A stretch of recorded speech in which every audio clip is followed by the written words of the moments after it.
En el siglo I después de Cristo, las tribus celtas de Britania, en su día enemigas, se unieron. Fueron las últimas representantes de su cultura en disfrutar de autonomía. La victoria de Julio César sobre Vercingétorix, unos 100 años antes, había puesto fin al dominio celta de la Europa continental. Solo al otro lado del Canal de la Mancha seguían los celtas viviendo en libertad y de acuerdo con sus tradiciones ancestrales. Los descubrimientos arqueológicos atestiguan la destreza de sus artesanos. Pero también unos rituales que nos resultan crueles y despiadados. El modo de vida de los celtas corría peligro. Los romanos se disponían a conquistar los últimos reinos bajo su dominio. Sin embargo, los invasores encontraron resistencia en un contrincante inesperado, una mujer, la reina Boudica.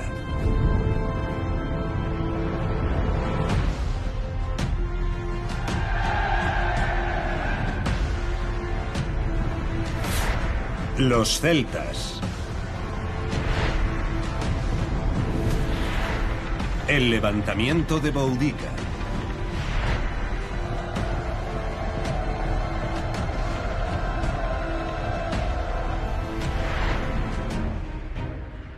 Hasta mediados del siglo I después de Cristo, Britania solo había sufrido incursiones pasajeras de tropas romanas procedentes del continente. Sin embargo, las islas británicas habían despertado el apetito del imperio. Cuando el emperador Claudio envió sus legiones al otro lado del canal en el año 43, estas fueron recibidas de forma desigual. Mientras que las tribus celtas del oeste del país ofrecieron una fuerte resistencia, los jefes de sus homólogas del este, los icenos y los trinovantes, optaron por colaborar. En Britania, al igual que antes en la Galia, había división de opiniones sobre cómo abordar esta nueva situación. Sin duda había un grupo prorromano, pero también otro antirromano. Además, habría tribus cuyos líderes simplemente querían esperar a ver cómo evolucionaban los acontecimientos. La opción imperante dependía en gran medida de las circunstancias locales. Los jefes que se sometieron al dominio romano fueron coronados reyes vasallos a cambio de su lealtad. Este fue el caso de Prasutago, líder de los icenos.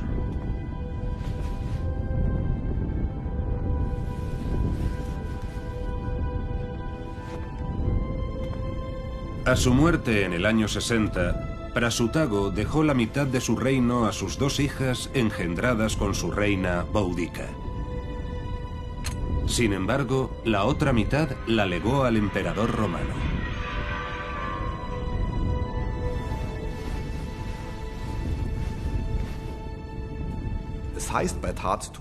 En sus anales, Tácito relata que Prasutago dividió su legado entre sus hijas y el emperador Nerón, probablemente con la esperanza de que, tras su muerte, la parte que había dejado a sus hijas siguiera existiendo como reino semi-independiente. Si esta era realmente su intención, esta posibilidad se esfumó poco después de su muerte. En el Museo Británico se conserva una serie de restos arqueológicos que nos ofrecen una idea de la riqueza que dejó Prasutago.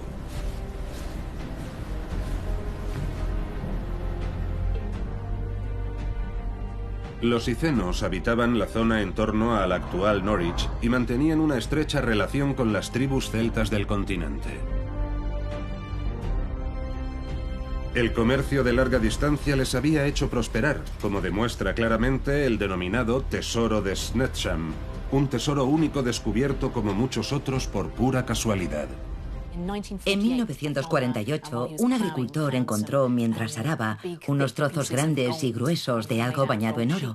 Pensó que quizás se trataba de parte del armazón de una cama, así que los dejó en un extremo del campo. En realidad eran torques tubulares. Cuando se dieron cuenta, varios arqueólogos examinaron todo el lugar. El término torques viene del latín torquere, torcer. Se trata de collares abiertos muy comunes en todo el mundo celta. Se han encontrado piezas muy similares en el continente, también con una decoración parecida. Las torques eran un objeto de uso muy extendido por toda Europa en aquella época, aunque el modelo concreto varía bastante en función de la región. No obstante, podemos ver que existe una relación si pensamos que la idea general es llevar una especie de gran anillo de metal en torno al cuello. La torques de mayor tamaño del tesoro de Snetsham pesa casi 1 kilo. Su factura es digna de un rey. Esta es la gran torques. Lo primero que hacían era liar alambres torcidos. En este caso se utilizaron 8 alambres, todos ellos trabajados concienzudamente a martillo. Solo tienen un par de milímetros de grosor. Luego se tomaron en juegos de 8, esto es, 64 en total, y se retorcieron para hacer el collar. Los extremos se fundían directamente en los collares, por lo que antes se tenían que modelar con cera. Por último, se empleaba una herramienta, por ejemplo, un punzón, para terminar el diseño y añadir algunos detalles. Sin embargo, el detalle más asombroso solo puede observarse con un microscopio electrónico. Resulta que no es oro todo lo que reluce.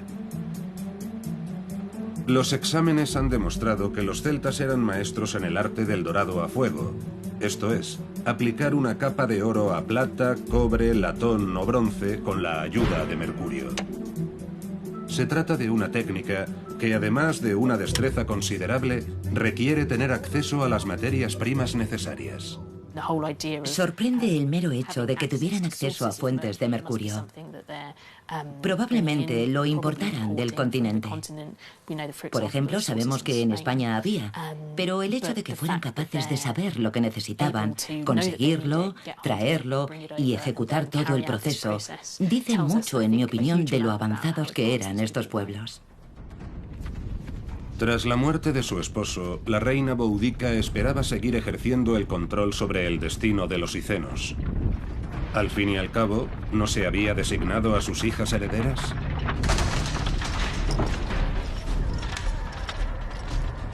Esto va contra la ley. La ley es Roma. Salid de mi casa. Sin embargo, los romanos no veían por qué tenían que respetar el testamento de un rey muerto.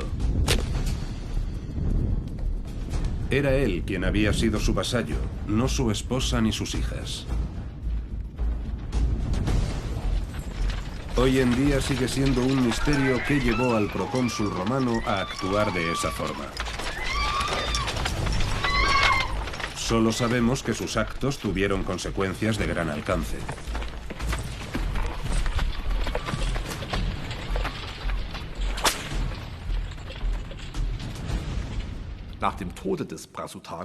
Tras la muerte de Prasutago, los romanos se hicieron con todo su reino y lo pusieron bajo su dominio. Un hecho que recibió duras críticas, incluso por parte del historiador romano Tácito, que relata que las unidades romanas arrasaron la tierra de los icenos y que los esclavos destruyeron el palacio real. Lo que es peor, los soldados romanos azotaron a la reina y violaron a sus hijas.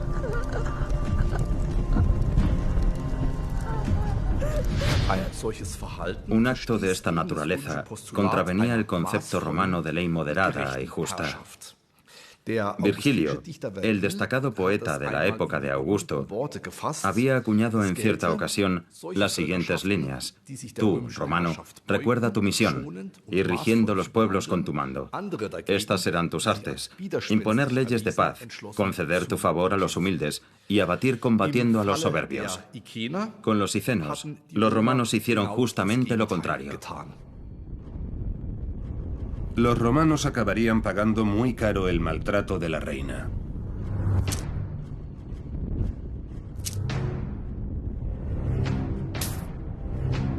Puesto que, en lugar de rendirse a su destino, Boudica clamó venganza. Puede que los icenos fueran los primeros aliados de Roma, pero ahora La furia de su reina contra los invasores era incontenible.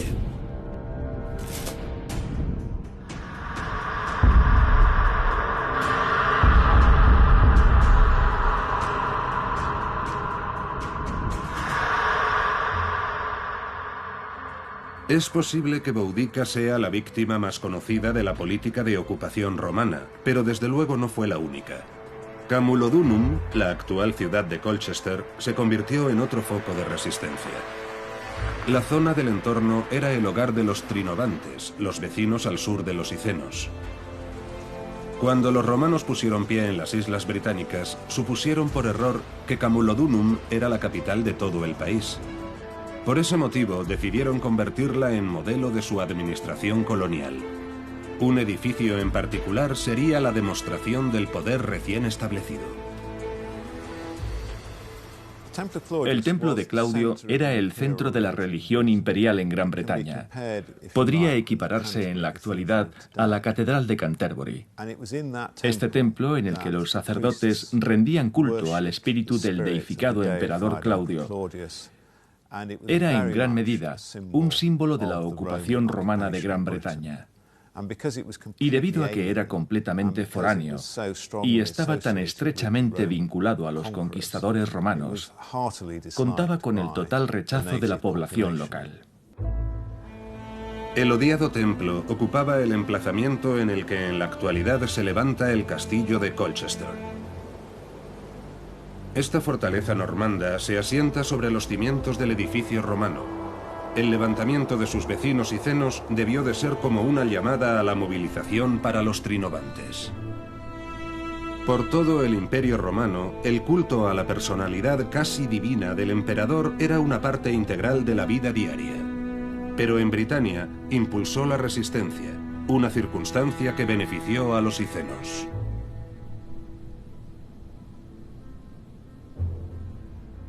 Al desplazarse hacia el sur, aquí en Essex, recibieron el apoyo de los trinovantes, quienes sentían un gran resentimiento hacia sus amos romanos por haberles obligado a construir el templo de Claudio.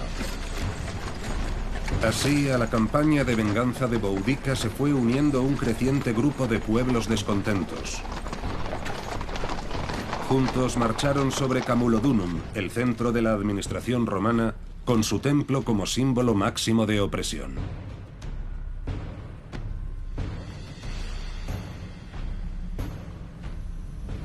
En aquella época estaba completamente desguarnecida. No tenía muralla ni zanja defensiva. En la práctica era una ciudad abierta en la que podías entrar caminando como si nada. Los trinovantes habían fortificado su principal asentamiento con amplias estructuras defensivas. Lo primero que hicieron los romanos fue echar abajo sus muros y terraplenes, una acción que condenaría a los habitantes de Camulodunum. Boudica eligió su primer objetivo a propósito. Era el lugar de Britania donde más veteranos de las legiones romanas se habían establecido y habían formado una familia. Con su ofensiva sobre Camulodunum, Boudica golpeó el corazón mismo de la colonia romana. Sus habitantes trataron de salvar tantas posesiones como les fue posible.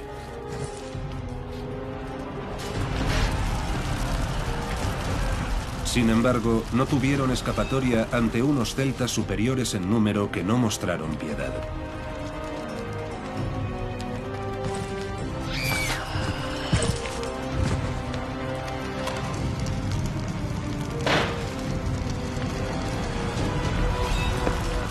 Y el saqueo de Camulodunum fue solo el principio.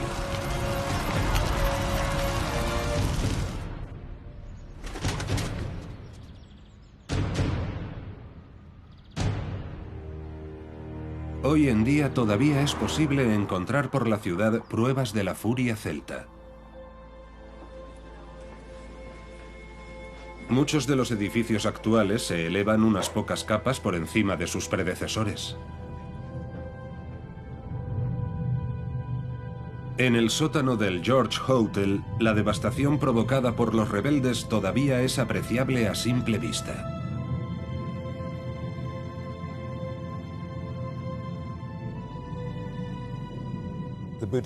El horizonte de la destrucción de Boudica es muy evidente.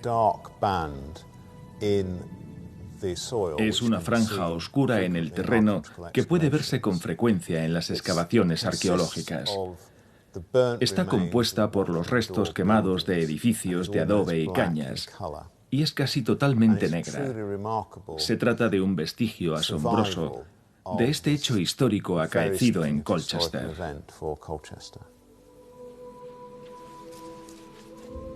La franja de destrucción proporciona a los arqueólogos una información asombrosa sobre la vida doméstica de los colonos romanos.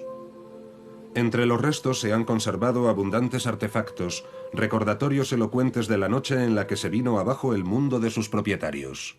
Los miembros de las familias se apresuraron a esconder sus objetos de valor, ya que corrían peligro. No están enterrados a gran profundidad ni de forma cuidadosa, lo que sugiere prisa y pánico. Durante casi 2000 años, el tesoro permaneció donde se había ocultado sin que nadie lo tocara. Hasta 2014, cuando se descubrió bajo un edificio de la actual High Street. El hallazgo representa las posesiones terrenales de un excombatiente romano y su familia. Sus propietarios no sobrevivieron a la masacre. Junto al tesoro se encontraron partes de un esqueleto humano. Normalmente, cuando los arqueólogos encuentran material asociado a la destrucción de Boudica, no suele haber muchos restos humanos. El motivo es que, cuando los romanos reconquistaron la ciudad, cuando volvieron, hicieron limpieza y enterraron a sus muertos, o lo que quedaba de ellos. Las muestras óseas de Colchester revelan signos de muerte violenta. Fuentes romanas posteriores relatan que no hubo supervivientes.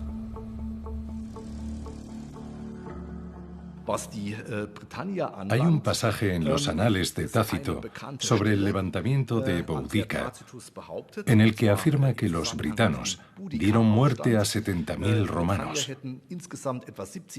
y se negaron a vender a los supervivientes como esclavos. Esto no debería interpretarse al pie de la letra. Cabe suponer que el odio que sentían los britanos hacia todo lo romano provocó una masacre generalizada. Sin embargo, es poco probable que los britanos rehusaran sacar beneficio de la venta de los cautivos como esclavos. Tácito no es la única fuente en la que apoyarse para afirmar que los celtas no mostraban el menor escrúpulo a la hora de tratar a los enemigos vencidos. Hallazgos por todo el mundo celta sugieren que los sacrificios rituales eran algo habitual. Los Alpes suevos fueron uno de los centros de actividad celtas de principios de la Edad de Hierro. A 9 kilómetros de la residencia principesca del Hoeneburg, un equipo de arqueólogos ha desenterrado los restos de una imponente fortificación. Solemos darnos por satisfechos si encontramos 2 o 3 hileras de piedras juntas. Aquí tenemos una muralla de 4,5 metros. Resulta evidente que su principal finalidad no era la de servir de elemento defensivo, sino la de impresionar a posibles visitantes. En aquella época, una muralla como esta era algo bastante excepcional, un símbolo de prestigio. Sin embargo, el objeto exacto del emplazamiento está aún por determinar. Desde un principio, las excavaciones produjeron hallazgos importantes. La primera excavación tuvo lugar en 1894. Por desgracia, no quedan prácticamente registros, aparte de una breve nota que indica que se encontraron 6 esqueletos humanos, supuestamente en una tumba de fosa de 4 metros de profundidad. Hace unos años volvimos a abrirla Y resulta que era un pedestal similar a un altar hecho con piedras. Dentro de la construcción había en efecto una fosa de 4,5 metros de profundidad, en la que encontramos decenas de fragmentos de huesos humanos que obviamente se habían pasado por alto en 1894. En aquel momento, el excavador supuso que había dado con una tumba de fosa. Hoy en día se considera que es más probable que el lugar tuviera una función de culto. La cavidad se adentra en las profundidades del lecho de roca. Para los celtas, lugares como este eran una especie de punto de contacto entre este mundo y el más allá. Por lo tanto, los cadáveres podrían corresponder a un sacrificio humano. Por razones de seguridad, la fosa se rellenó en su momento.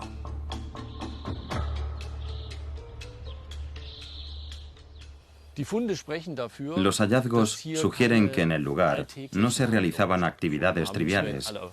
Todo apunta a rituales, a una especie de oficio funerario. Conocemos estructuras subterráneas similares en otros yacimientos celtas que, sin lugar a dudas, contenían ofrendas a los dioses. Los hallazgos de la fosa son de la misma era que los del asentamiento celta del Hoyneburg, a solo unos kilómetros de distancia, de modo que no es descabellado suponer que se tratara de uno de los lugares de culto de la residencia principesca. A pesar de la amplia extensión que ocuparon los celtas en Europa, existen numerosas analogías en sus rituales y costumbres. Incluso en lugares tan remotos como la antigua Gordión, en la actual Turquía. En el siglo III a.C., los celtas gálatas hicieron de este lugar su hogar. Durante las excavaciones, los arqueólogos descubrieron varias sepulturas peculiares. Según parece, los enterramientos se habían concebido con el objetivo de impedir que los muertos salieran de su tumba, mediante prácticas observadas en otras sepulturas celtas de Gran Bretaña y Europa Central. En la base de este túmulo podemos ver desde la distancia una zanja, en la que encontramos una especie de cementerio, diferente de los que solemos encontrar, en el sentido de que había un gran número de cuerpos, mezclados con otros de animales. Los humanos habían muerto de forma ritual. Tenían el cuello roto, lo que indica muerte por estrangulación o garrote, en lo que parece algún tipo de sacrificio ritual. Y no se limitaba a un sexo o edad en particular. Tenemos cuerpos de niños pequeños y de adultos en la cincuentena, tanto hombres como mujeres. Basándonos en la cerámica que encontramos en la zona y, por supuesto, en las monedas, podemos fecharlo en el periodo de la ocupación celta. Los huesos y los cráneos revelan un final violento.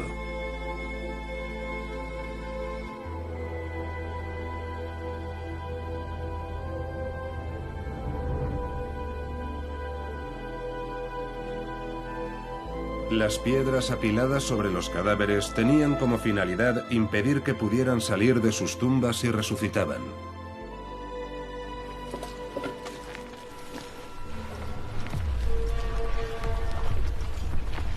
Sigue siendo una incógnita cómo trataron los celtas a sus enemigos romanos que sobrevivieron al levantamiento de Boudica. Lo que sí sabemos es que Boudica no dudó en llevar la antorcha de su levantamiento hacia el interior del territorio.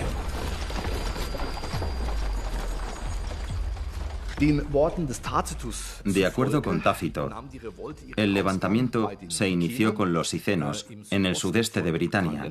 Se extendió hacia el sur con los trinovantes y parece que acabó afectando a un amplio territorio de la provincia. Tácito escribe: todas las tribus que recordaban su libertad anterior participaron en el levantamiento. Los romanos debían hacer frente a una avalancha cada vez mayor. había dejado de ser una mera escaramuza regional, dado el creciente número de tribus implicadas.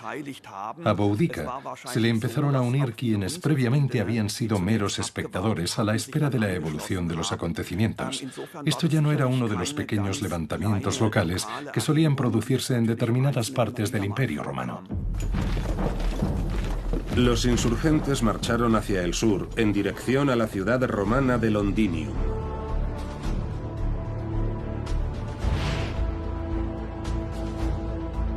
En el año 60, la actual Londres era una floreciente comunidad de unos 10.000 habitantes.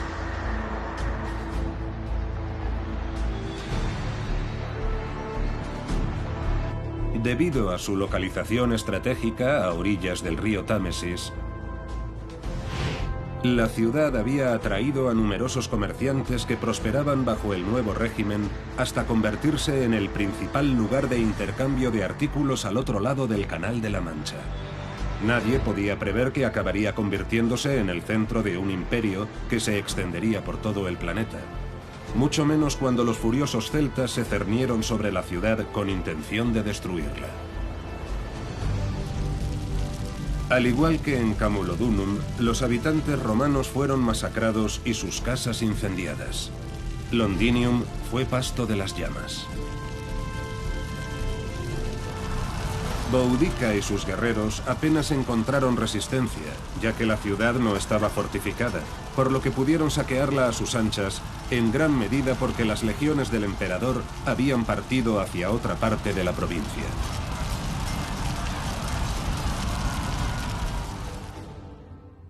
Al estallar la revuelta, el comandante romano había concentrado todas las tropas disponibles en el oeste de Gran Bretaña, en la actual Gales.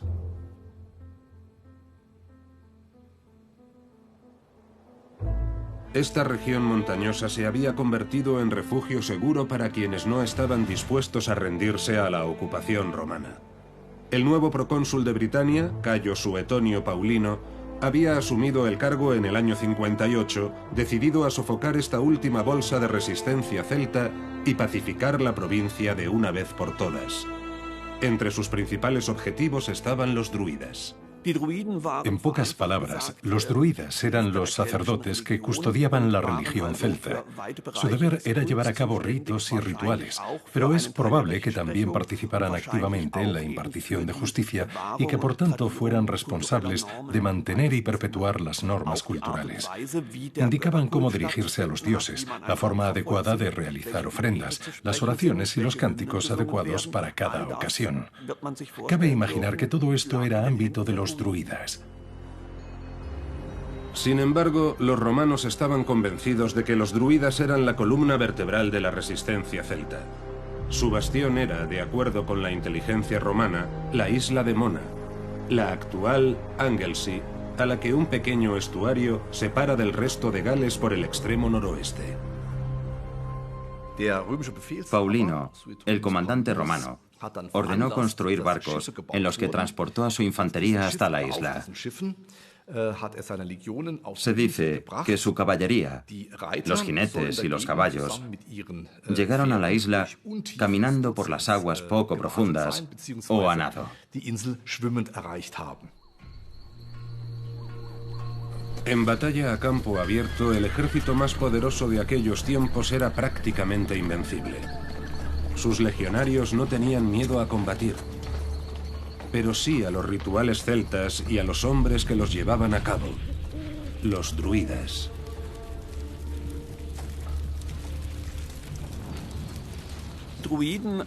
Conocemos a los druidas solo desde el punto de vista romano o de los historiadores griegos. No existen fuentes celtas precristianas que hablen de ellos. Ni siquiera en términos arqueológicos existe algo realmente sustancial que podamos atribuir a los druidas con una certeza razonable.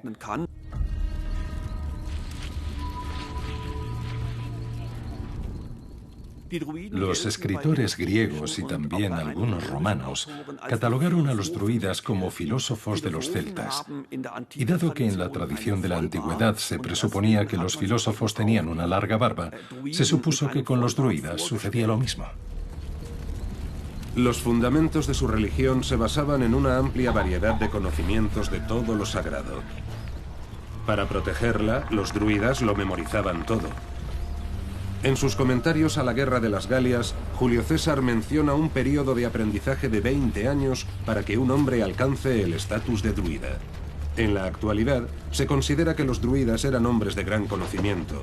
Para los romanos, eran en gran medida sacerdotes que llevaban a cabo brutales ritos de sacrificios humanos. César relata que en tiempos de penurias o dificultades, los celtas recurrían al sacrificio de seres humanos en lugar de animales. Los destinados a morir de manera ritual no eran prisioneros, sino personas elegidas entre sus propias filas. Este es el condado de Meath, en la República de Irlanda.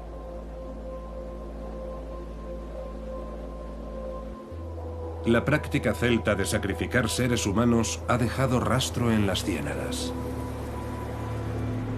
Para los celtas, estos pantanos eran lugares sagrados, al igual que las cuevas y los pozos.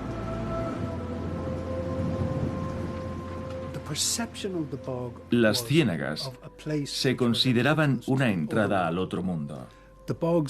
Se creía que eran rojas y que dicho color reflejaba el hecho de que, de noche, el sol descendía a su cámara nocturna en el otro mundo.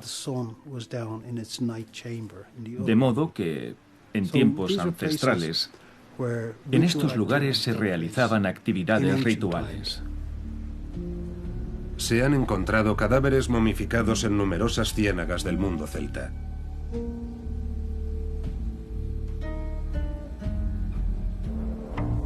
En la mayoría de los casos su estado de conservación es excelente. Incluso después de miles de años, estos cuerpos muestran claros signos de manipulación mientras todavía estaban vivos.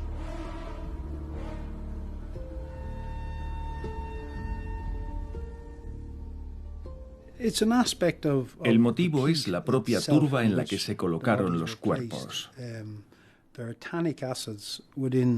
Los gases tánicos que contiene convierten la carne y la piel en cuero. El esfagno, que forma parte de la turba, tiene asimismo una cualidad antiséptica que mata las bacterias. Además, hay escasez de oxígeno. Todos estos factores se combinan para preservar los cadáveres e impedir que se descompongan. Una de estas momias de Irlanda esconde una historia asombrosa. Tiene las manos cuidadas, lo que indica que este hombre no realizaba trabajos físicos duros.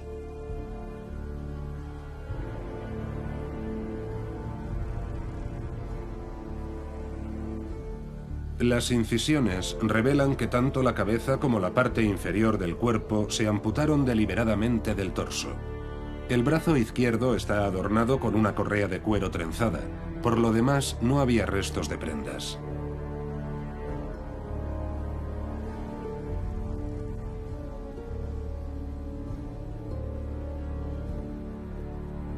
Las cuchilladas y los cortes de la zona del pecho indican una muerte violenta.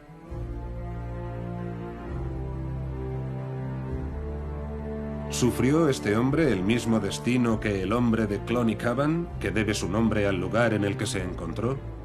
Murió debido a varios golpes violentos en la cabeza.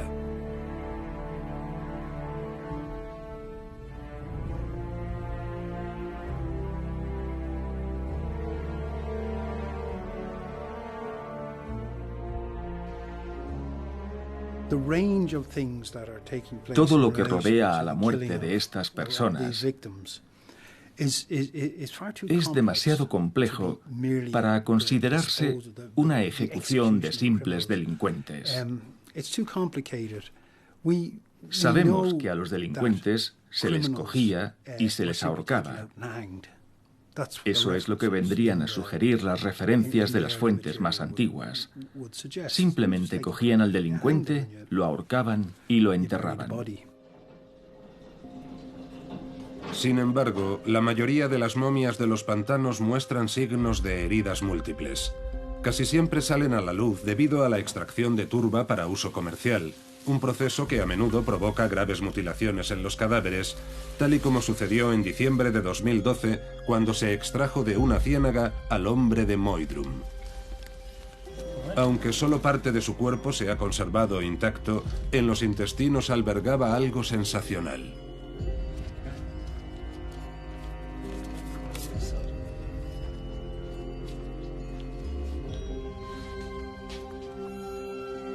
En las imágenes de rayos X se apreciaban unas bolitas. Al examinarlas resultaron ser huesos de frutas.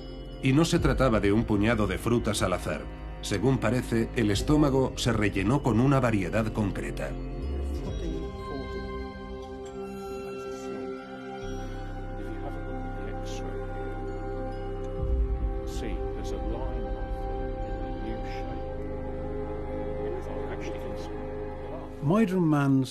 El estómago del hombre de Moydrum contenía del orden de 300 endrinas. La endrina es el fruto del endrino y madura entre finales de octubre y principios de noviembre, precisamente la misma época en la que se celebra la festividad del Samhain, equivalente al actual Halloween. De acuerdo con crónicas ancestrales, el Samhain era la época en la que se mataba a los reyes de forma ritual.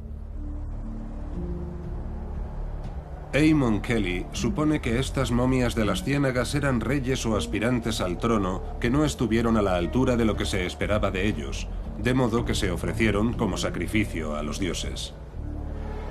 La ciénaga, como lugar de transición entre este mundo y el más allá, habría sido el sitio idóneo para realizar una ofrenda de este tipo.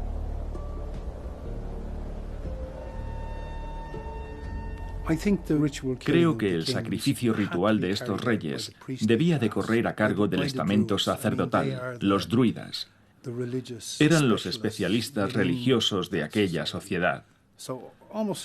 Por lo que es casi seguro que estuvieran presentes, quizás también el aspirante a rey, así como miembros destacados de la jerarquía de la comunidad.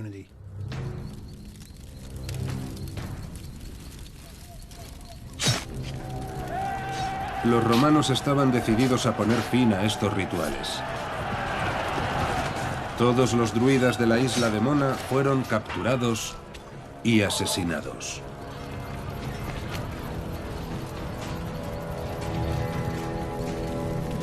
Paulino, el comandante romano, esperaba que la masacre fuera la piedra angular de su campaña para poner por fin a todos los celtas bajo el yugo de Roma.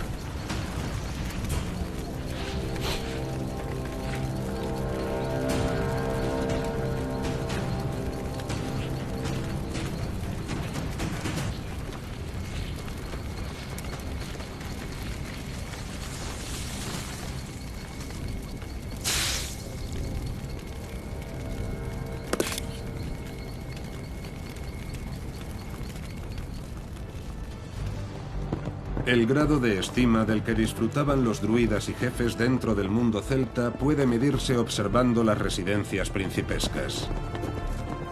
Una de ellas, el Glauberg, es la principal atracción turística de una región al nordeste de Frankfurt.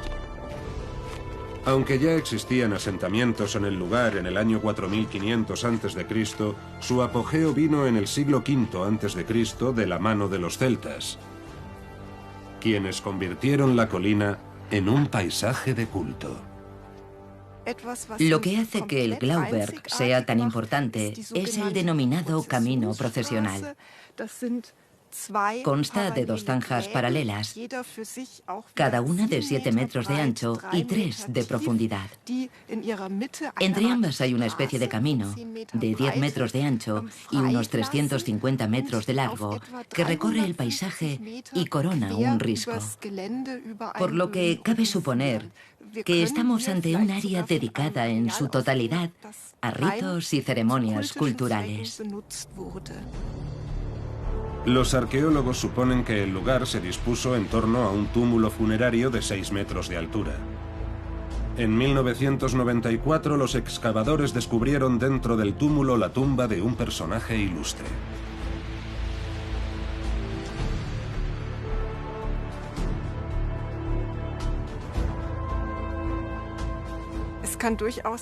Es perfectamente plausible que el área del Glauberg fuera la última morada de personajes distinguidos en un sentido mundano y con un estatus en el ámbito de los ritos sagrados, o quizás solo una de las dos cosas. Probablemente se trate de la representación visual más famosa de un celta. Se descubrió en una zanja circular en torno al túmulo junto con fragmentos de otras 3 estatuas. El príncipe de Glauberg, como se ha denominado, es único. Hay varios rasgos comunes. Por un lado, existen muy pocas muestras del trabajo de los canteros del periodo celta, y son bastante pequeñas. No están esculpidas con muchos detalles, ni a tamaño natural. Por otro lado, y eso es lo verdaderamente fascinante, hemos encontrado en una sepultura los mismos atributos que vemos en esta escultura de arenisca. Aunque la Torques está representada de forma meramente esquemática, no cabe duda de que se trata de la imagen de un collar de oro, que se ha depositado junto con otros objetos en la tumba para acompañar al príncipe hasta el más allá.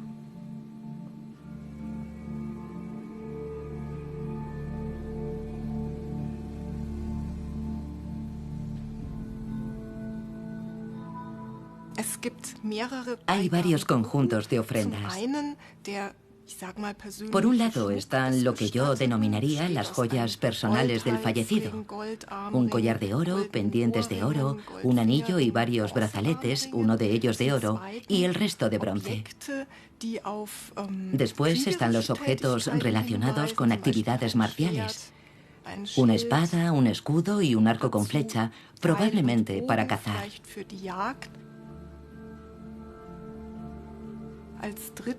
En tercer lugar, una preciosa jarra con vertedor en forma de pico, con restos de hidromiel fermentada en su interior. Y por último, el hallazgo más fascinante, fragmentos de una corona a modo de hojas, similar a la que vemos en la estatua. La reconstrucción muestra que el alambre que sustenta la corona se había cubierto de cuero y posteriormente enguatado, una construcción relativamente sencilla, pero desde luego no al alcance de un plebeyo. Parece obvio que el fallecido era una persona con un elevado estatus en la sociedad celta de principios de la Edad de Hierro. Solo podemos hacer conjeturas sobre el significado de esta corona. Podría indicar que su portador desempeñaba funciones culturales o rituales, pero insisto, no lo sabemos. Mientras el comandante romano y sus soldados celebraban la victoria sobre los druidas, un mensajero trajo las noticias del levantamiento de Boudica y la destrucción de Camulodunum. La masacre de los druidas solo sirvió para avivar el odio de los celtas hacia los invasores romanos.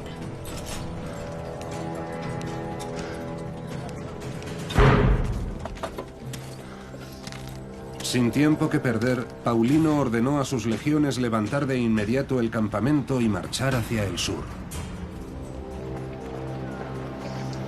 Ya por entonces, una calzada romana conectaba Gales con el sur de Britania. En algún punto a lo largo de esta antigua autopista, ahora denominada Watling Street, ambos ejércitos se enfrentaron en la que sería la batalla decisiva. Sabemos lo que ocurrió en la batalla de Watling Street por 2 escritores romanos, Tácito, el más famoso, y Dion Casio. Ninguno de los dos fue testigo presencial de lo que ocurrió. Ambos lo relataron décadas más tarde, por lo que lo hicieron desde una perspectiva eminentemente romana. Paulino era consciente de que sus hombres tenían ante sí una dura batalla. Con cada victoria aplastante, más y más personas habían engrosado las filas de Boudica, por lo que los celtas eran infinitamente superiores en número a los romanos. En este punto es donde creemos que tuvo lugar la batalla, en el mismo centro de la Britania romana, el mismo corazón del país. Boudica había saqueado Colchester, Londres y St. Albans, y se dirigía ahora al encuentro de Paulino, que había masacrado a los druidas de Mona, en el norte de Gales. Este es el lugar en el que se encontraron ambos ejércitos. Boudica debía confiar en su capacidad para aplastar a sus enemigos. Se sentía segura en su carro de guerra. Los carros de guerra de los celtas jugaron sin duda un papel decisivo en la batalla, aunque no el que esperaban. En Oriente se llevaban utilizando carros desde el segundo milenio antes de Cristo. Sin embargo, los romanos apenas los habían utilizado en combate. Julio César nos ofrece muchísima información sobre cómo se usaba el carro de guerra celta en combate. Es como si nunca hubiese visto uno antes. Parece sorprendido de que los britanos lo sigan utilizando. Sin embargo, resulta obvio que César quedó impresionado por su sencillo pero ingenioso diseño. Está muy bien diseñado. Parece sencillo.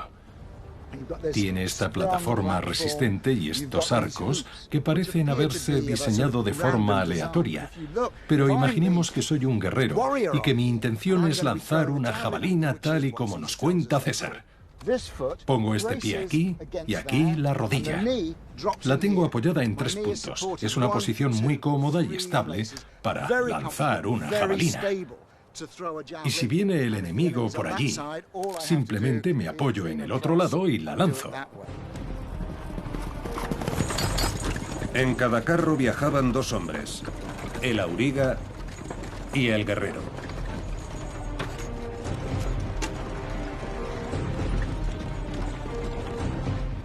En el campo de batalla se utilizaba como una especie de taxi. El auriga llevaba al guerrero hasta el frente. Allí el guerrero saltaba y entraba en combate para hacer el trabajo sucio. Pero solo podía aguantar unos pocos minutos asestando espadazos con suficiente fuerza para amputar miembros o decapitar. Así que el carro daba una vuelta y cabalgaba hacia el guerrero, que volvía a subirse como si de un autobús urbano se tratara. En manos de guerreros experimentados, el carro de guerra resultaba letal entre las filas del enemigo.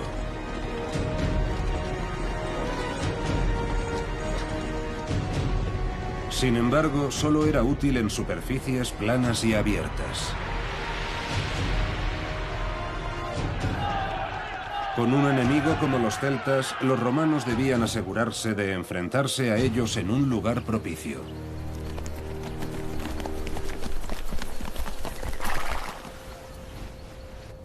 Antes de la batalla, Boudica se dirigió a los dioses para suplicar su favor.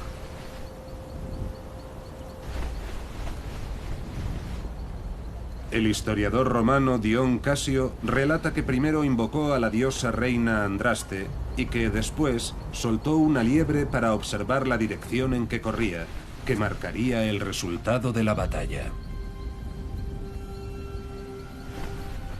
¡En formación! Pero los dioses no estaban de su lado. Los romanos obligaron a los celtas a combatir como eligieron.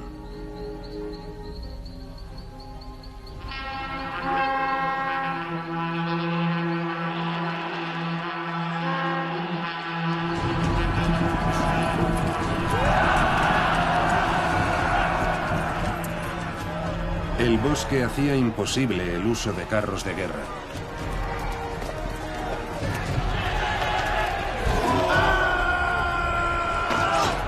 Los celtas tuvieron que prescindir de ellos y como resultado de cualquier posibilidad de retirada o incluso de huida.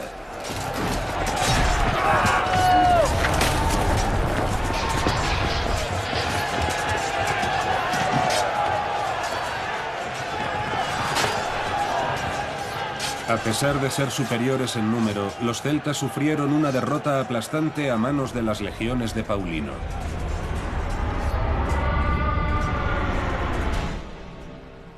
Boudica perdió ese día por diversas circunstancias. ya fuese por el don de mando de Paulino, la fortuna de encontrar este terreno o la mala decisión de los celtas al pensar que este era un lugar adecuado para una batalla campal. Boudica sobrevivió a la batalla. De acuerdo con Tácito, se suicidó tomando veneno. Dion Casio escribe que la reina sucumbió a una enfermedad poco después.